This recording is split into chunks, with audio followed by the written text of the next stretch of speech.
παίζονται τα πάντα. Δεν είναι πανάκια ούτε αυτά που ακούτε για τα κουρέματα, ούτε τα δάκια. Παραπάνω χρειωνόμαστε. Η χώρα θέλει ρήξεις και ανατροπές. Και θέλει ρήξεις και ανατροπές και στο όνομα όσων είμαστε χι ηλικίας, αλλά και στο όνομα των παιδιών μας. Τα οποία βγαίνουν σε ένα τοπίο το οποίο είναι καταστροφικό και λαιλατημένο. Ένα τοπίο χωρίς κανόνες παιχνιδιού, χωρίς ευκαιρίες. Και αν δεν υπάρξουν αυτές οι μετοπικές ρήξεις, δεν θα βελτιωθεί και το τοπίο.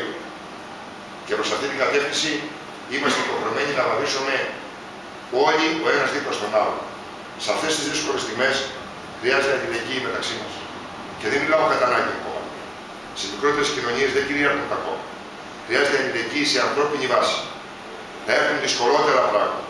Θα πρέπει να ξαναρχεί από μέσα από τον άνθρωπο εκείνο το χαρακτηριστικό της γειτονιάς, εκείνο το χαρακτηριστικό του μοιαξίματος για το διπλανό του.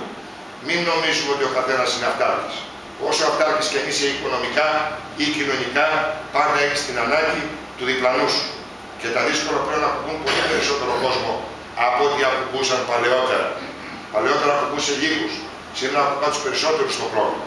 Και το οικονομικό και της κοινωνικής συμπεριφοράς και της καθημερινότητας στα προβλήματα που αντιμετωπίζει και στη συνάρτηση με το οικονομικό και η κατάθλιψη που είναι επακόλουθο του οικονομικού και των δυσκολιών είναι ένα δύσκολο πράγμα. Άμα έχει ένας ψυχίατρος μαζί εδώ, στους περισσότερους που κάτσε εδώ και παρακολουθεί, στους περισσότερους από εμάς θα βρει βάση ψυχασθένειας. Πάνε να μας κάνουν τον κοινό νου, τον λογικό άνθρωπο, τον άνθρωπο που δούλευε στη ζωή του, πάνε να μας κάνουν ψυχασθενείς.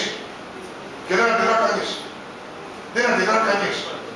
Και λέμε τι κάνουμε, δεν ξεσηκώνει ο κόσμος. Ποιος κόσμος? Μα δεν ξεσηκωθεί αυτός που δουλεύει, αυτός που παίρνει τον κόπο, αυτός που υποφέρει, αυτός που βλέπει ότι κάθε μέρα αυτό που είχε του γίνεται λιγότερο. Ο Κώστας ο Καραμανής έλεγε τα κεκτημένα δεν είναι και δεδομένα.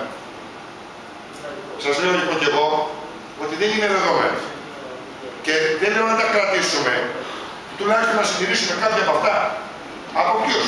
Από ποιον που έρχεται, χαράτσι μια φορά, την άλλη φορά επάναξη φορά, την άλλη 23% το ΦΠΑ, την άλλη 400 μείον, κάθε μήνα ο μισθωτός και ο συνταξιούχος μετράει περικοπές. 500, 600, πρώτα που λέγανε πάρε δάνεια, πληρώθηκε ορθοδάνειο, πάρε